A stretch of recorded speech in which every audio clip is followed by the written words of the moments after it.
복잡하고 골치 아픈 정치 현안들을 속 시원하게 여러분께 따드리는 정치 오픈호 순서입니다. 오늘의 키워드 여러분께 소개해드립니다. 첫 번째 키워드입니다. 간과. 조국 후보자가 오늘 아침에 한 이야기입니다. 조국 후보자 매우 고통스럽습니다 라고 이야기하면서 자신의 안이함과 불철저함으로 국민의 마음에 상처를 준 대가라고 생각합니다 라고 다시 한번 고개를 숙였고요. 그러면서 이런 이야기를 덧붙였습니다. 그동안 권력기관 개혁에는 목소리를 높였지만 부에 따른 교육 혜택 같은 우리 사회가 해결해야 할 문제는 간과했다. 조국 후보자의 이 말 어떤 뜻을 담고 있는 건지 여러분께 자세히 전해드리겠습니다. 다음 두 번째 키워드입니다. 특검이냐 국민청문회냐. 국민청문회 줄여서 구청이라고 표현해봤습니다. 장관 후보자들의 인사청문회가 이제 곧 시작이 되는데요. 조국 법무부 장관 후보자에 대한 인사청문회, 여야는 여전히 일정을 잡지 못하고 있습니다. 민주당은 이번 주 금요일까지는 무조건 열어야 한다. 하루면 충분하다. 자유한국당과 바른미래당은 다음 달 1일이나 2일 사이에 적어도 이틀은 열어야 한다. 이렇게 주장하고 있습니다. 이 인사청문회가 합의되지 못한다면 조국 후보자는 자신이 직접 국민 앞에 설명드릴 기회를 찾겠다는 이야기도 했습니다. 과연 인사청문회 일정 합의될 수 있을까요? 다음 세 번째 키워드입니다.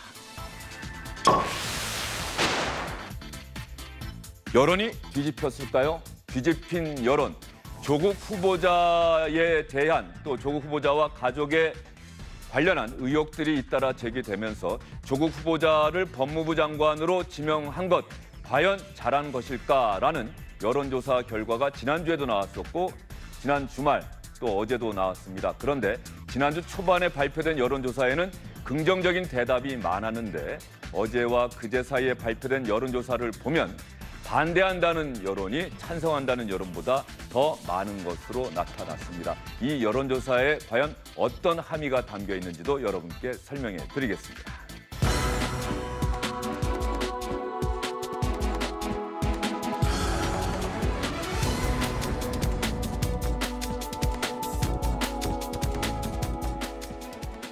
네, 주가 바뀌어서 새로운 한 주가 시작이 됐습니다. 그런데 여전히 정치권은 조국 법무부 장관 후보자 관련 소식들로 여야가 공방을 벌이고 있습니다. 이런 상황에서 조국 법무부 장관 후보자는 오늘 아침 출근길에도 국민들의 마음에 상처를 준 대가로 자신이 매우 고통스럽다며 다시 한번 고개를 숙이는 모습을 보였습니다.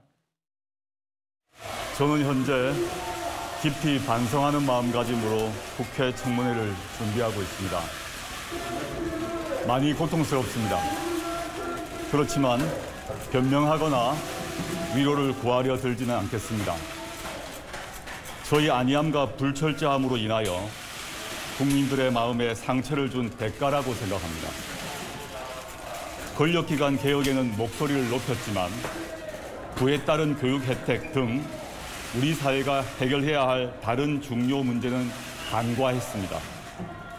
청문회 기회를 주신다면 이러한 저의 부족함과 한계도 솔직히 말씀드리면서 질책을 받고 저희 생각과 소신도 설명드리고 싶습니다. 대통령과 정부의 부담으로 작용하고 있다는 평가에 대해서는 어떻게 생각하십니까? 겸허히 받아들이고 성찰하겠습니다. 과거 특정 장관의 딸 특채 의혹을 파리에 비유하셨는데 지금 현재 후보자님께 처해지는 비판이 과도하다고 생각하십니까? 과도하고 생각하지 않고요. 겸허히 받아들이고 추후 인청에서 제대로 밝히겠습니다마는 현재 저에 쏟아지는 비판 달게 받겠습니다. 네, 딸 의혹과 관련한 보도를 SNS에 꾸준히 올리고 계신데 그럼 딸 의혹과 관련해서는 문제가 없다는 취지로 보면 됩니까? 제가 상세한 내용을 밝힐 수 없기 때문에 최소한의 사실관계를 밝히는 차원에서 제가 올리고 있습니다. 양해해 주십시오. 네, 일주일 전 조국 후보자의 모습과 비교해 보면은 조국 후보자가 기자들 앞에서 고개를 숙인다는 것은 곧 국민들 앞에서 고개를 숙이는 것과 같은 의미죠. 지난주 초반과는 상당히 다른 모습을 보인 것으로 평가가 됩니다. 윤태권 더모아 정치분석실장, 장성철 공감과 논쟁 정책센터 소장, SBS 김영환 논설위원과 함께합니다. 세 분 어서 오십시오. 안녕하십니까.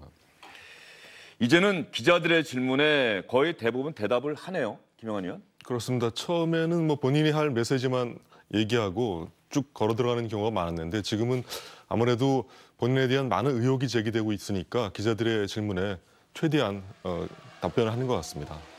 처음에 사무실로 출근할 때는 늘 텀블러를 들고 다녔는데 언제부턴가 텀블러도 이제 손에 들지 않고 출근하고 있고 자신의 입장을 담은 매일 서류를 작성해서 문건을 작성해서 그 문건을 꼭 보면서 이야기하는 상당히 겸손하고 고개를 숙이는 모습을 보이고 있어요. 상당히 태도에는 변화가 있죠. 그렇죠. 지금 조 후보자가 큰 어려움을 겪는 것들은 이런 팩트, 의혹도 있지만은 과거 본인이 워낙에 당당하게 이야기한 것들하고 배치되는 것들이 크지 않습니까? 그런 부분에 대한 지적을 잘 알고 있겠죠. 그러니까 뭐 여러 지적하신 대로 태도, 즉 톤 앤 매너, 말하는 제가 보면은 어휘나 단어 같은 경우에도 아주 신경 써서 이야기한 게 나와요. 물론 뭐 직접적으로 이런 의혹은 뭐 아니다, 맞다 이런 식의 그 해명에 대한 것이 아니라 그 좀 자극을 하지 않으려고 하는 겸허한 자세를 보이려고 하는 쪽으로 좀 애초부터 이런 모습이었으면 조금 낫지 않았을까 하는 아쉬움이 있어요. 결과적으로 내용도 내용이지만 특히 정치권을 바라보는 국민의 시선은 대부분의 내용도 내용이지만 어떨 때는 이런 스타일 또 아까 말씀하신 대로 말하는 그 톤과 매너 이런 것들도 상당히 그 여론에는 상당한 영향을 미치지 않습니까? 그럼요. 교만하고 오만한 모습을 보이면 국민의 분노를 더 불러일으킵니다. 그렇게 되면은 더욱더 엄한 질타를 받게 되겠죠. 그러니까 조금 조심하는 모습, 좀 변명하는 모습, 해명하는 모습을 보이려고 하는데 과연 저것이 국민들에게 어느 정도 이해가 될지 참 의문입니다. 장성철 소장 보시기에 말이죠. 조국 후보자와 가족을 둘러싼 의혹들이 제기되면서 거의 일주일 넘게 거의 열흘 정도 이미 매일같이 이 조국 후보자 관련 소식이 뭐 주영진의 뉴스브리핑은 물론 모든 언론의 주요 기사로 다뤄지고 있어요. 네. 조국 후보자 또 청와대는 그럼에도 불구하고 지명 철회나 사퇴할 의사는 분명히 없다. 인사청문회를 열어다오. 거기서는 모든 걸 다 얘기하고 그다음에 국민의 판단을 기다리겠다. 이런 태도 아닙니까? 그렇습니다. 인사청문회에서 이제 여러 가지 본인들에게 제기된 의혹들을 해명하겠다고 하는데 지금 국민들은 이렇게 얘기를 하잖아요. 아니, 당신의 말과 행동은 다르다. 그러니까 위선자 아니냐. 그렇기 때문에 당신을 믿을 수가 없다. 그렇기 때문에 당신은 법무부 장관으로서의 자격이 없는 거다라고 지금 규정을 하고 있는 건데 과연 인사청문회 때 어떤 해명을 잘 할 수 있을지 그 부분도 좀 의구심이 드는 부분이에요. 그럼에도 인사청문회는 법에 적혀 있는 엄연히 거쳐야 될 절차고 그럼요. 인사청문회는 반드시 해야 되는 것 아니겠습니까? 그렇죠. 지금까지 이제 인사청문회 못하고 낙마한 경우도 있습니다만은 지금 이 장성철 소장님 말씀하신 것처럼 야당에서는 아니 인사청문회 해봤자 뭐 말할 게 더 뭐가 있겠냐 해명이 되겠냐 그러면 그 모습을 보여주면은 야당 입장에서는 더 좋은 거 아니겠습니까? 이러려고 이까지 끌고 왔냐라고 한 번 더 정치적 공세를 펼칠 수 있는 거잖아요. 그러니까 야당의 논리를 보더라도 인사청문회는 하는 게 맞죠. 예, 자유한국당 일각에서 인사청문회 자체를 보이콧한다는 이야기도 나왔습니다만 정말로 그렇게 인사청문회 자체를 거부한다면은 또 다른 여론의 역풍에 직면하지 않을까? 인사청문회만큼은 해야 되는 것 아니냐? 해야죠. 그렇죠? 네. 예, 지금 자유한국당 분위기도 이제 하는 쪽으로 완전히 결정됐다고 봐도 됩니까? 그렇죠. 이제 오늘 원내대표들끼리 회담을 했는데 이제 법사위의 간사들끼리 일임을 했어요. 거기서 결정하는 대로 우리가 따르겠다라고 했는데 제가 봤을 때는 한 9월 2일 정도의 인사청문회가 될 것 같고요. 야당이 이제 인사청문회를 8월 달 내에는 절대로 안 하겠다는 이유가 있습니다. 뭐죠? 거기는 대략 두 가지가 이유인데요. 하나는 9월 6일부터 10일까지 대입 원서 수시 접수예요. 그래서 그때 이제 학부모들이 수시 원서를 하면서 이 조국 딸은 이렇게 그냥 시험도 안 보고 갔는데 우리 애들만 고생하는구나. 이런 분노를 좀 한번 일으켜보자라는 생각도 있는 것 같고요. 조금 더 하여튼 추석과 가까운 그런 시기로 미뤄보자라는 의미도 있는 것 같습니다. 예, 알겠습니다. 조국 후보자가 그동안 국민들 앞에 출근길에 기자들 앞에 서면서 사과드립니다. 자신의 또 가족에 관한 의혹들 모든 것들은 인사청문회에서 말씀드리겠습니다 하면서 법무부 장관이 되면 이러이러한 것들도 하겠습니다라는 정책 소견도 발표했는데 오늘도 뭐 발표를 했다면서요. 어떤 내용들입니까? 네, 그렇습니다. 이제 오늘이 두 번째 정책 구상을 밝힌 건데 그 사법개혁, 검찰개혁에 관한 입장을 밝힌 겁니다. 그 내용을 보면은 크게 이제 우리 지금 국회에 제출돼 있는 법안이 그 검찰개혁 관련해서는 고위공직자 범죄수사처 설치하는 법안하고 예. 검경 수사권 조정안인데 이 부분은 지난 그 김대중 정권 때도 추진했다가 실패했었고 노무현 정권 때도 했다가 안 됐고 계속해서 논의만 되고 실현이 되지 않은 그런 법안입니다. 근데 조국 후보자는 법대 교수 시절부터 계속 이제 검찰개혁, 이게 검찰의 비대해진 권력을 좀 제한하는 그런 취지에서 만들어진 그런 개혁인데 그것을 얘기해왔고 민정수석 때도 계속해서 이것을 직접 추진해왔습니다. 그래서 법무부 장관이 되어서 이제 이 두 가지를 마무리해서 검찰개혁을 이번에는 꼭 실현시키겠다 이런 것이 계속해서 얘기하고 있는 그런 것이고 지금 여러 가지 의혹 제기에도 불구하고 본인이 꼭 법무부 장관에 대해서 할 일이 있다고 하는 것의 핵심이 바로 이 검찰 개혁에 있는 것인데 오늘 이제 그 방안을 갖다가 구체적으로 좀 발표를 했습니다. 새로운 내용은 그렇게 보이질 않는 것 같네요. 이미 법안에 대부분 담겨 있는 내용들입니다. 맞습니다. 그러니까 기존에 있던 것을 법무부 장관에 대해서 잘 마무리하겠다 이런 내용이고요. 오늘 그 밖에 좀 새로운 내용 같으면은 다른 내용들이 있는데 재산 벌금형을 내릴 때 재산에 비례해서 벌금형이 선고될 수 있도록 하겠다. 뭐 이런 몇 가지 방안이 있습니다. 그래서 그런 것들은 좀 새로운 방안이라고 좀 얘기를 하고 있습니다. 예, 재산 벌금형을 선고할 때 재산에 비례해서 부과하는 그런 방안들을 추진해 보겠다고 이야기했는데 이 정책과 관련해서 조국 후보자가 한 이야기를 시청자 여러분 직접 들어보시죠.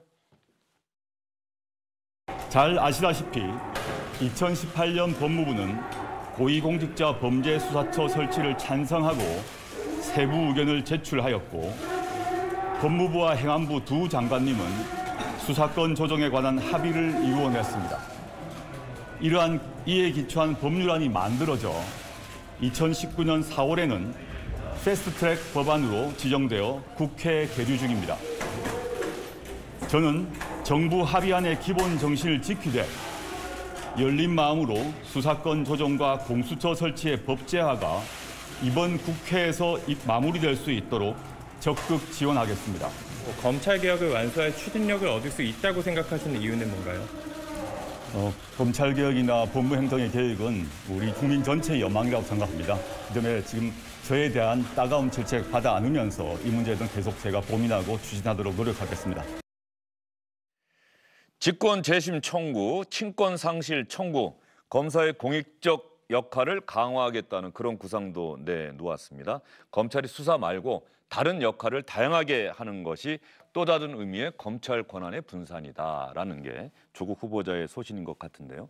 조국 후보자가 정책 구상을 특히 검경 수사권 조정, 검찰 개혁과 관련해서 내놓았다라고 하는 것은 국민 여러분이 지금 저에게 쏟아내는 비판 다 알고 그래서 내가 매우 고통스럽지만 국민 여러분 그럼에도 불구하고 저는 법무부 장관이 꼭 돼서 이 일만큼은 하고 싶습니다라는 의지의 표현이다 이렇게 봐도 되겠습니까? 그게 또 이제 좀 준비된 법무부 이런 표현이 적절한지 모르겠는데 준비된 법무부 장관 후보자이다.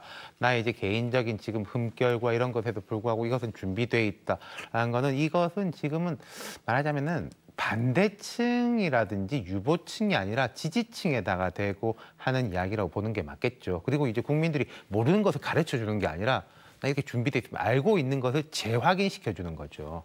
예, 정근태 소장은 이 검찰개혁 구상 또 법무부 장관이 된다면 이런 정책들을 추진해 나가겠습니다라고 하는 사실 후보자가 저런 정책을 청문회 준비 기간에 발표하는 것도 대단히 이례적이긴 해요. 이례적이죠. 지금 본인에게 제기된 의혹들에 좀 관역을 다른 쪽으로 좀 옮기고 싶다라는 의도가 있는 것 같아요.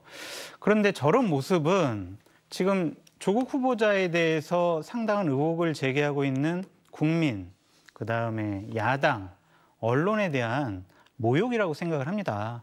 본인은 얘기를 하죠. 아니 검찰 개혁이야말로 국민의 여망이다라고 얘기를 하는데 조국 후보의 사퇴가 국민의 여망이라고 지금 여론조사나 다른 의견들을 보면 그렇게 나와 있지 않습니까? 그리고 지금 이 검찰 개혁안에 대해 두 가지 문제점이 있어요. 뭐냐면 검찰 개혁을 하려면 국회의 동의가, 협조가, 법안 처리가 중요한데 과연 조국 수석이 내놓은 그러한 검찰 개혁안을 과연 야당이 흔쾌하게 동의해 줄 것이냐? 그런 것에 대한 의구심이 있고요. 또한 지금 본인에게 의혹을 받는 부분들이 있지 않습니까? 재산 비례 벌금제를 하겠다고 하는데 아니 본인에게는 지금 35억 웅동학원 공사비 대출 횡령, 14억 사채담보 배임, 100억대 소송 무변론 배임 이런 것들이 본인이 이사로 있던 학원에서 제기되고 있는 의혹이 아닙니까? 그러면 본인 재산에 따라서 이러한 것도 비례해서 벌금형을 할 것인지 본인에 대한 답부터 먼저 해야 된다. 저는 그렇게 생각을 합니다. 예, 장성철 소장은 여전히 조국 후보자에 대해서 비판적인 의견을 개진해주고 계시는데요. 오늘 기자들의 질문 좀 자르지 않고 그대로 보여드렸으면 어땠을까 싶은 생각이 드는데 기자가 이런 질문을 했어요. 과거 특정 장관의 딸 특채 의혹을 파리에 날아다니는 파리 있지 않습니까? 파리에 비유하셨는데 지금 현재 후보자님께 처해지는 비판이 과도하다고 생각하십니까? 라고 질문을 했어요. 과거 특정 장관의 딸 특채 의혹 파리에 비유했다. 이게 무슨 얘기입니까? 김영환 의원? 네, 지금 준비된 화면을 좀 보면서 말씀드리면 과거에 그 유명한 장관 그 청문회 관련된 얘기 같습니다. 그러니까 지금 보면은 인사청문회는 아니고요. 저 SBS가 가장 특정 보도했던 내용이죠. 예. 네, 예, 그렇습니다. 예, 유명한 장관의 딸. 그래서 그때 딸 의혹에 관해서 그 사과하는 거기에 대해서 뭐 무슨 일이 터지면 사과를 하는데 사실은 좀 우스갯소리가 있다. 뭐 파리가 발을 비빌 때는 이거는 뭐 사과하는 것이 아니라 뭔가 준비를 해야 될 테니까 뭐 이것을 때려잡아야 한다. 이런 식으로 좀 농담을 얘기했는데 과거 그러니까 뭔가 의혹에 대해서 사과하는 것에 대해서 저렇게 좀 약간 조롱하는 듯한 얘기를 했는데 그것이 지금 또 저 말을 인용해서 본인한테도 지금 질문이 제기되고 있는 것이죠. 예, 그 조국 후보자 트위치인가요? 다시 한번 보여주시겠어요? 트위터? 예. 유명한을 비롯한 고위직들이 무슨 일이 터지면 사과를 한다. 어디선가 들은 우스갯소리 하나 하겠다. 파리가 앞발을 싹싹 비빌 때 이놈이 사과한다고 착각하지 말라. 여기에 내 말을 추가하자면 파리가 앞발을 비빌 때는 뭔가 빨아먹을 준비를 할 때이고 우리는 이놈을 때려잡아야 할 때이다. 퍽! 의성어 같은 소리도 냈어요. 이 기자들이 이걸 다 기억을 하고 있는 거네요. 지금 이게 조국 후보자가 트위터하고 페이스북을 워낙에 페이스북 같은데요? 예, 이건 페이스북인데 트위터하고 페이스북을 워낙에 이제 많이 해가지고 기자들도 발굴을 하고 이렇게 말하자면 네티즌들도 이렇게 발굴을 해가지고 조국 후보자의 이제 의혹이란 이런 게 나올 때마다 과거 조국 후보자의 발언하고 맞춰보는 뭐 거의 놀이가 됐죠. 이런 놀이를 하고 있는 거죠. 예. 그러면 여기서 오늘도 조국 후보자가 법무부 장관이 되면 이런 정책을 꼭 펴나가겠습니다라고 특히 검경수사권 조정과 검찰 개혁에 관해서 자신의 구상을 기자들 앞에서 이야기를 했습니다.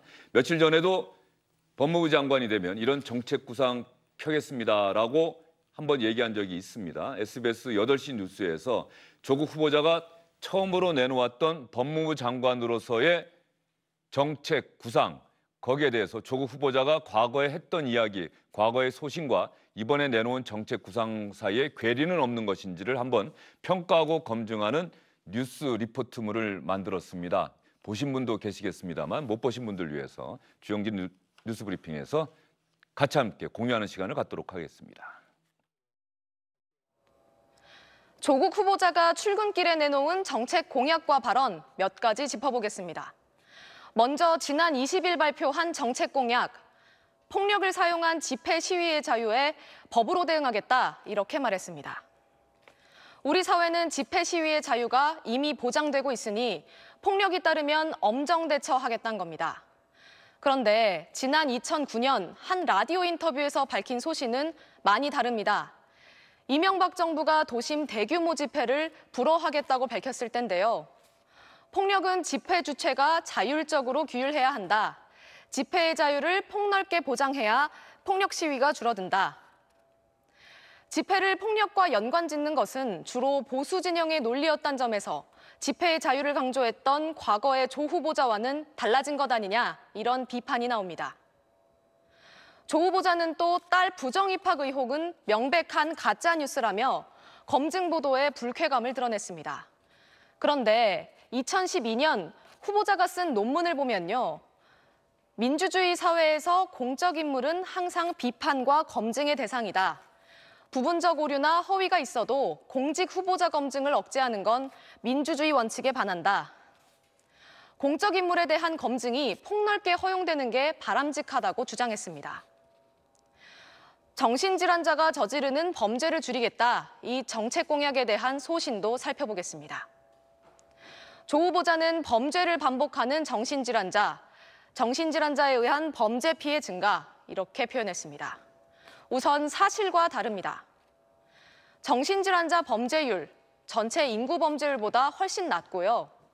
정신질환자가 강력범죄를 저지른 비율도 전체 인구 평균의 5분의 1 수준입니다. 그런데도 정신질환자에 의한 강력 사건이 국민들 안전을 위협한다 이렇게 단정적으로 언급하면서 적극 치료하겠다고 한 겁니다. 김민정 기자가 처음에 제1차 정책구상 발표한 조국 후보자의 정책구상 가운데 부분들을 중심으로 해서 하나하나 과거에 조국 후보자가 했던 말과 조국 후보자의 소신, 또 논문에 기재된 내용 이런 것들을 검증하고 평가하는 그런 리포트를 준비해서 뉴스를 통해서 내보냈습니다. 시청자 여러분은 어떻게 보셨는지 궁금한데요. 윤태곤 시장은 어떻게 보셨어요?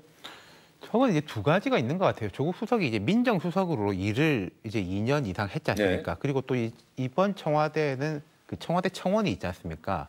정신질환자라든지 강력범죄에 대한 처벌 같은 것은 사실은 국민들이 공분을 사가지고 그런 요구가 있었을 때가 많았었어요. 그러니까 조국 수석이 민정수석으로 일하면서 그 부분에 대한 현실적 일을 해보니까 과거 학자 때하고 좀 생각이 달라졌다라고 해야 되나? 이게 집행 면에서 이제 차이가 생긴 게 있는 것 같고 그게 포함이 된 것 같은데 가짜 뉴스 건은 저 SBS의 저 보도 이후에 조 후보자가 가짜 뉴스라는 단어는 잘 안 쓰는 것 같아요. 네, 그때 지역이라는 뉴스 브리핑에서도 가짜 뉴스라고 하는 거는 문재인 정부 법무부에서 강력하게 추진을 해왔었는데 가짜 뉴스의 정의를 법무부 스스로 내놨던 게 있었어요. 그 얘기를 저희가 말씀드린 적이 그러니까 있습니다. 뭐 허위인 것이 있다, 사실과 다른 의혹이 있다, 이제 그런 이야기는 하는데 가짜 뉴스에 대한 가짜 뉴스라는 단어 자체는 잘 안 쓰는 것 같은데 그건 이런 말하자면 언론의 지적을 이미 피드백하고 있는 거라고 생각합니다. 예, 장선철 소장은 어떻게 보셨어요?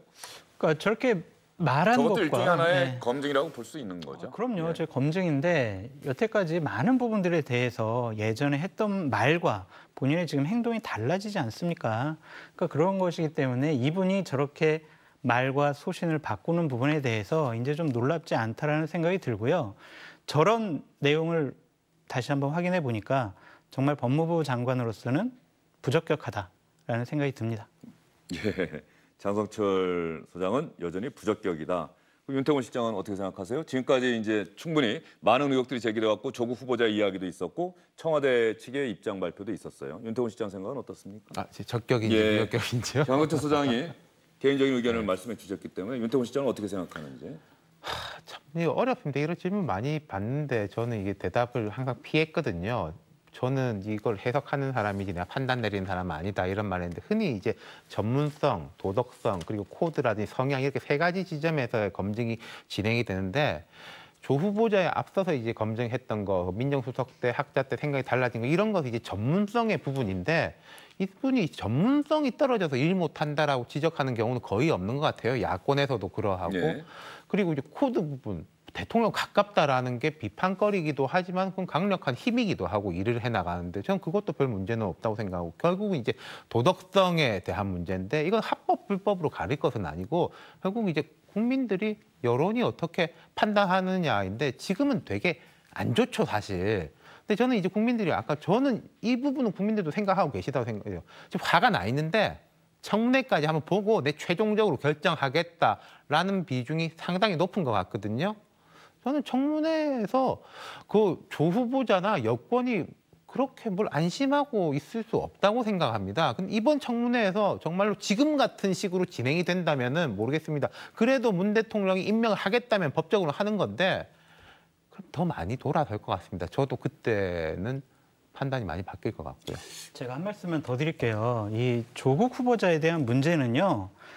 반칙과 특권과 편법을 이용해서 본인이 그토록 외쳐왔던 공정과 정의를 배신한 위선자를 과연 장관에 앉혀도 될 것이냐 안 될 것이냐라는 것에 대한 국민적 의구심으로부터 시작이 됐어요. 그런데 이거를 조국 수석이나 집권층은 아니 특정 야당의 정치적인 공세야. 그리고 특정 언론의 가짜 뉴스로 인해서 이런 일들이 벌어졌어라고 항변을 합니다. 그런데 만약 그게 사실이라면 우리가 뒤에서도 살펴볼 거지만 과연 여론조사에서 그렇게 조국 수석에 대한 부적격 의견이 높아졌을까요? 그리고 대학생들이 들고 일어났습니다. 그들이 과연 가짜 뉴스와 특정 정당의 정치 공세 때문에 저렇게 들고 일어났을까요? 그건 아니라고 생각이 들고요. 이것은 입만 열면 서민, 약자, 못 사는 사람, 이 사람들을 지켜주겠다라는 조국 수석의 정의와 공정에 대해서 국민들이 배신감을 느낀 겁니다. 그 배신감은요, 진영, 세대, 노선, 정당 이런 것들을 떠나서 정의롭냐, 공정하냐 이런 우리나라 대한민국을 지켜나가야 하는 사회의 보편적 가치의 배신이라고 생각을 해요. 그렇기 때문에 이런 사람이 과연 법무부 장관으로 자격이 맞냐 이런 거에 대한 해답은 우리가 청문회를 보지 않아도 이미 국민 여러분께서 내렸다고 생각이 듭니다.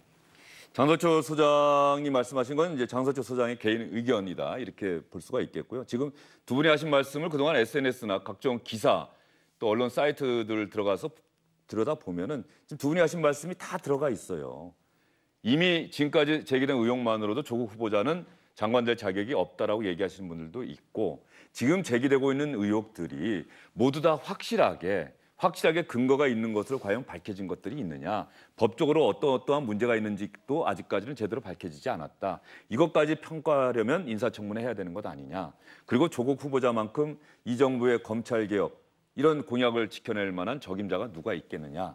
조국 후보자는 장관 돼야 된다. 이런 주장들이 있고요. 제가 최근에 SNS 본 것 중에 하나는 탈법과 불법이라고 하는 이 기본적인 기준 잣대가 있지만 또 하나는 어떤 계급과 세습의 문제 아니냐 결과적으로. 이런데 조국 후보자에 대해서 비판적인 문제의식을 갖고 있는 분들 중에는 이런 문제의식을 갖고 있는 분들도 있더라고요. 지금 이제 여권이 어려움에 처한 게 그거예요. 장성재 소장님 말씀하셨지만 지금 한국당이 이렇게 끌고 온 게 아니거든요. 사실 우리가 불과 한 3, 4주 전만 해도 그런 우스갯소리 많았지 않습니까? 이 정부가 참 야당복 하나는 있다. 실력도 없고 뭉치지도 못하고 일도 똑바로 못하고 그 야당이 모두 2, 3주 사이에 환골탈퇴해가지고 이 모든 전략을 짜고 프레임을 짜가지고 이렇게 끌고 왔다. 그렇게 생각하는 사람은 없을 것 같아요. 그러니까 근데 그걸 이제 알고 그러는지 모르고 그러는지 자꾸 이제 야당으로 이제 국한시키려고 하는 데서 이제 스텝의 꼬임이 나오는 것이고 아까 말씀하신 것처럼 이건 물론 정치적 반대자들이 신난 거 있죠. 분명히 있는데 근데 세대의 문제, 계급의 문제 이런 게 복합적으로 이제 얽혀 있는 거기 때문에 어려운 거죠. 그리고 이제 청문회 말씀 하나 더 하자면요. 자, 청문회에서 다 해결 안 됩니다. 어떻게 해결이 됩니까? 특히 무슨 위장이혼이냐? 위장이혼이라는 건 법적인 단어도 아니거든요. 이러하니까 위장이혼이다라고 주장할 거고 야당은 이러하니까 위장이혼이 아니다라고 주장해서 또 이제 부딪힐 거예요. 근데 지금 보면은 이번 청문회는 야당이 뭔가를 스모킹건을 가지고 와야지 조국 수석이 물러나느냐 아니면은 조국 후보자가 명확하게 설명을 해야지 자리를 지키느냐. 저는 지금은 프레임이 좀 후자 쪽이라고 생각을 해요. 명확하게 설명을 하면 장관이 될 수도 있다. 예, 근데 야당이 이제 스모킹건을 못 가지고 왔기 때문에 문제 없다라는 식으로 가기는 어려울 거라는 거죠. 예, 알겠습니다. 조국 후보자의 해명이 더 중요한 시점이 됐다라고 하는 그런 의견을 제시해 주셨고요.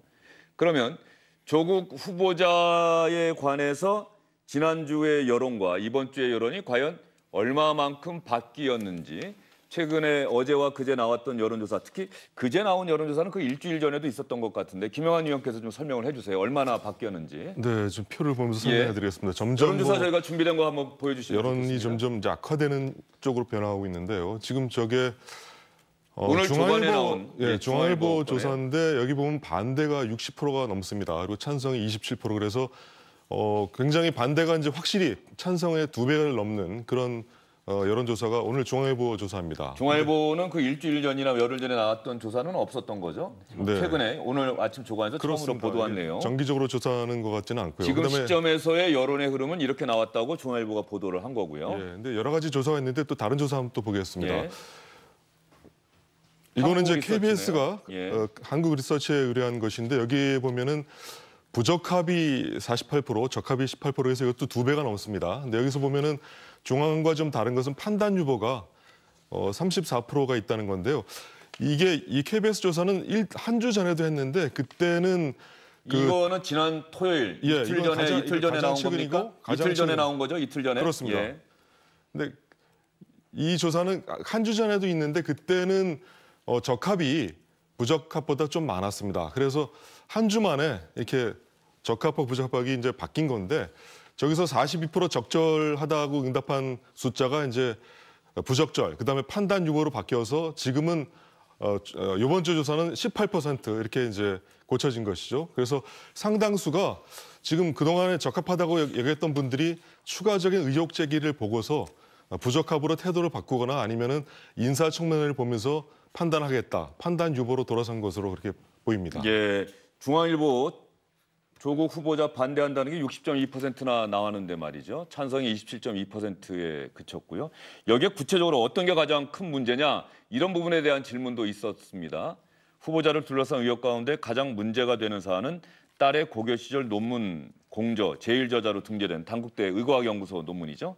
딸의 장학금 수령, 사모펀드 투자, 동생 위장이혼 의혹과 채무변제 회피, 산호맹 사건, 결격 사유 없다가 가장 적게 나왔네요. 역시 그동안 언론 또 자유한국당 중심으로 해서 야권에서 나왔던 의혹 제기들 가운데 이 딸의 문제가 가장 큰 문제가 되고 있다라고 하는 것이 중앙일보 여론조사에도 나오고 있습니다. 정확한 여론조사 결과는 중앙선거여론조사심의위원회 홈페이지를 시청자 여러분께서 꼭 참조해 주셨으면 좋겠다는 생각이 들고요. 또 하나 청와대 국민청원회 말이죠. 얼마 전에 조국 후보자를 반대한다는 청원은 제목에 사적 이익 추구인가요? 뭐 이렇게 돼 있어서 이거는 특정인을 비난하려고 하는 의도가 있어서 공개를 할 수가 없다. 청와대가 뭐 회의를 해보겠다라고 했는데 어쨌든 조국 후보자를 찬성하는 청원과 반대하는 청원 다 있었을 것 같은데 그 결과는 지금 어떻게 나왔습니까? 그러니까 지금 둘 다 이제 20만 명이 넘었습니다. 조국 후보자를 임명해달라는 거하고 임명하면 안 된다는 것인데 지금 계속 숫자가 변하고 있어요. 그래서 지금 반드시 임명해달라는 것이 41만 명. 이것도 아주 거의 실시간으로 나오는 것 같은데 오늘 아침만 하더라도 40만 몇천 명 이렇게 됐습니다. 그래서 지금 20만 명이 넘으면은 청와대에서 이제 여기에 대해서 응답을 해야 되거든요. 그래서 어떻게 응답을 할지 상당히 고민스러울 것 같은데 일단은 지금 아직 청문회도 하지 않았고 그다음에 이 후보자를 임명할 것인지 아닌지에 대해서 아직 국회에서도 의견을 제출하지 않은 상황이기 때문에 뭔가 여기에 대해서는 결론이 나지 않으면 청와대가 여기에 대해서 가타부타 답변하기 어려운 그런 상황인 것 같습니다.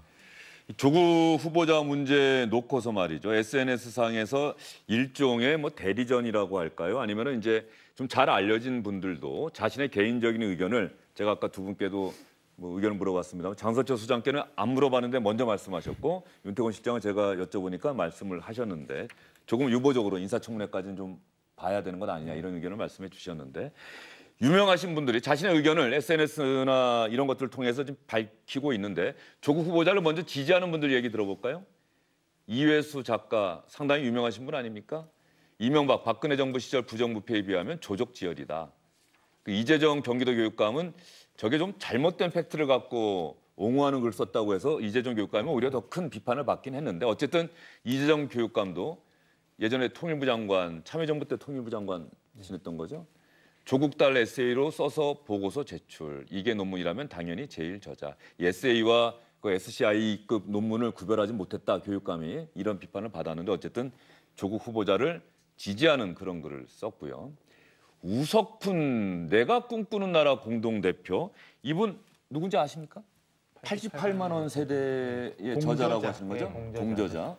엘리트들의 그런 인생관과 도덕관을 이 사회가 싫다고 하는데 심평 변호사, 진보 성향의 대표적인 법률가로 잘 알려져 있고 또 청와대에서는 심평 변호사를 조국 후보자가 민정수석 때 대법관으로 추천했다는 건 전혀 사실이 아니다. 또 이렇게 분명한 입장을 밝히기도 했는데 어쨌든 심평 변호사 진보 진영에서 상당히 유명한 법률가라고 하는데 조국 후보자를 향해서 당신은 전형적인 진보 귀족이다라고 이렇게 비판을 하고 나섰습니다. 그러면 조국 후보자 문제가 이렇게 여론의 가장 큰 관심사가 되면서 정기적으로 나오는 대통령과 주요 정당들의 지지도 변화에는 어떤 변화가 있는지 한번 볼까요?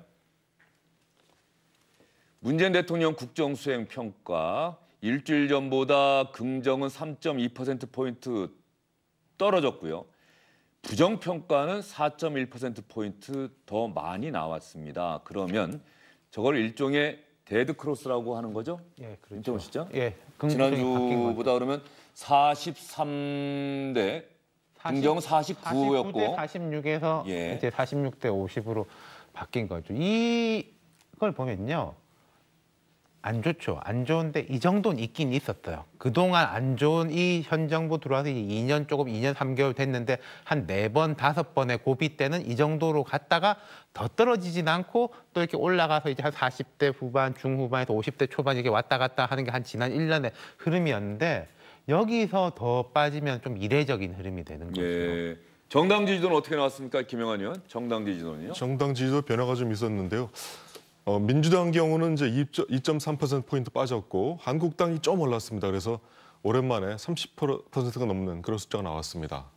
다른 정당들은 예. 뭐 큰 변동이 없는 가운데 정의당이 좀 빠졌네요. 근데 약간 조국 후보자와 관련한 사안들이 여론의 흐름에 분명히 영향을 미치고 있다. 이거는 뭐 확실하게 말씀드려도 되겠죠? 그럼요. 지금 가장 중요한 여론조사의 포인트죠. 예. 족수석에 대해서 어떻게 생각하느냐.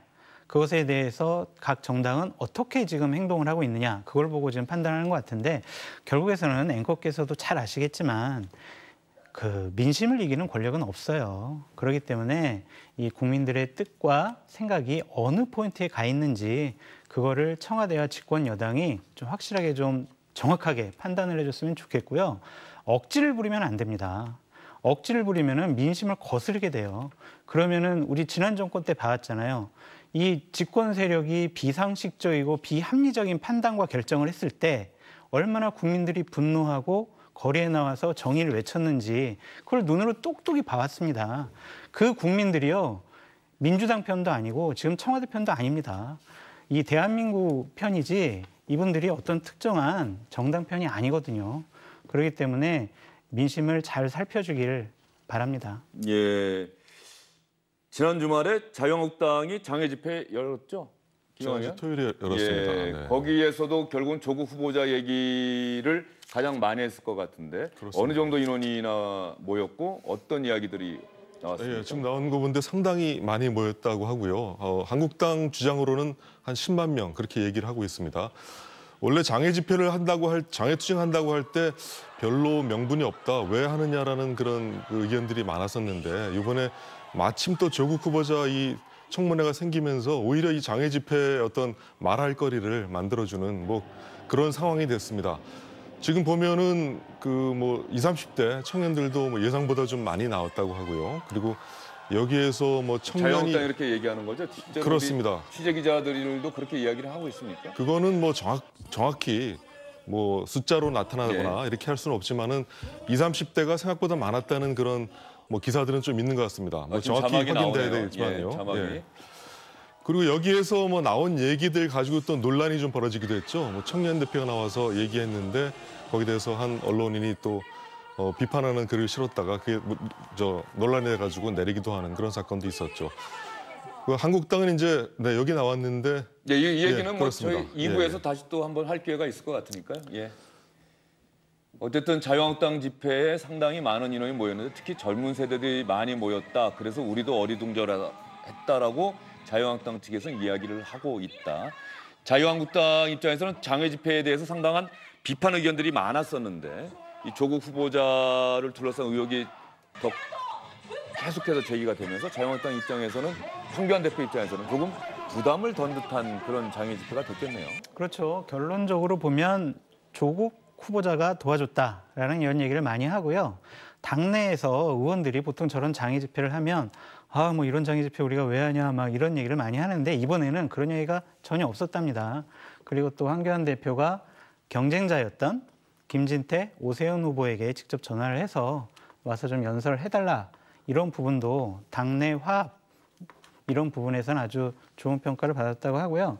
사람들이 많이 왔대요. 근데 제가 몇몇 당협위원장들하고 좀 통화를 해봤더니 자기네들은 동원한 사람들은 한 80% 정도 온 것 같은데 예. 자발적인 사람들이 많이 온 것 같다. 그리고 이제 행진할 때 이전 장애 집회 때는 그 우리공화당 태극기 부대랑은 좀 떨어져서 반대편에서 이제 그 사람들이 활동을 했었는데 이번에는 행진할 때 중간에 끼웠대요. 태극기 부대를. 그래서 저렇게 보시면 이제 인원이 상당히 많은 것으로 보여지는데 하여간 조국이 살린 한국당의 장애 집회다. 이렇게 말씀드릴 수 있는 예, 조국이 살린 한국당의 장애 집회. 예. 두 가지 말해주고 싶은 게요. 잘 봐야 됩니다. 지금 이제 특히 20대들이 되게 지금 상황에 대해서 안 좋게 봐요. 여론조사를 봐도 20대가 제일 부정적으로 나오는데 지금 20대들이 제일 우려하는 것은 우리가 한국당 지지한 것처럼 보일까 봐. 이거든요. 예. 그러니까 뭐 촛불 집회 하는데 학생증 검사하자라는 이야기도 다 한국당 사람들이 이렇게 섞일까 봐요. 한국당이 그걸 이제 분명히 알아야 돼요. 조국 후보자에 대해서 문제점을 느끼는 거하고 한국당 좋아하는 거하고는 다르다라는 거죠. 그럼 또 정치하는 사람은 조금 앞서서 내다봐야 되지 않습니까? 그럼 이 국면이 한국당 입장에서는 좋은 국면이 분명히 맞는데 그럼 이걸 어떻게 받아 안을 것이냐. 기득권의 문제점, 잘 사는 사람들에게 말하고 행동하고 다른 이런 것에 대한 폭발적으로 지적되는 이 민심에 대해 가지고 아유 이제 문재인 정부 싫어하는구나. 우리가 뭉치면 되겠다. 라고 했어요. 곧 있으면 보십시오. 지금 이제 민주당 지지층들이 그런 이야기하는데 이 이야기도 이제 나올 거예요. 그러면 뭐 나경원 원내대표 집안은 어떻게 되는 거냐, 황교안 대표 집안은 어떻게 되는 거냐 다 까보자. 조국 후보자 문제가 일단락되고 나면 그쪽 불이 붙을 겁니다. 예. 그때 어떻게 할 건지 생각하셔야 될 거예요. 예, SNS 실제로 그런 글도 많이 지금 예. 올라와 있어요. 황교안 대표, 나경원 원내대표는 또 집안이 어떤가, 과연 문제 없느냐 이런 걸 저도 많이 봤습니다. 인사청문회는 어떻게 결정될 것 같습니까, 김영환 의원? 오늘 이제 3시에 법사위 간사들끼리 네. 하는데 지금 보면은 그 여당에서는 30일 이전에 하자. 그리고 한국당에서는 3일 동안 하자 그랬는데 아마 9월 초에 하루 이틀 정도로 합의될 가능성이 높은 것으로 관측이 되고 있는데 좀 이따 지켜봐야겠습니다. 9월 2일 다음 주 화요일 하루 인사청문회. 이 정도가 여야가 서로 양보해서 합의할 수 있는 유일한 마지노선이 아닐까 싶어요. 그렇습니다. 그 9월 2일이 월요일이에요. 예. 그 정기국회 개회식 날인데 개회식만 하고 온통 관심이 조국 후보자의 인사청문회에 쏠릴 것 같다는 생각이 듭니다. 예, 알겠습니다. 왜냐하면 민주당은 8월 말까지를 시한으로 정했고 자유한국당과 바른미래당은 9월 초를 얘기하고 있는데 양측의 주장을 좁히면 9월 초 하루 뭐 이 정도 9월 2일이 되지 않을까 하는 전망이 나오는데 협상 결과 지켜보도록 하겠습니다. 주영진의 뉴스 브리핑 끝나기 전에 인사청문회 일정 합의되면 실시간으로 여러분께 전해드리겠습니다. 세 분 수고 많으셨어요.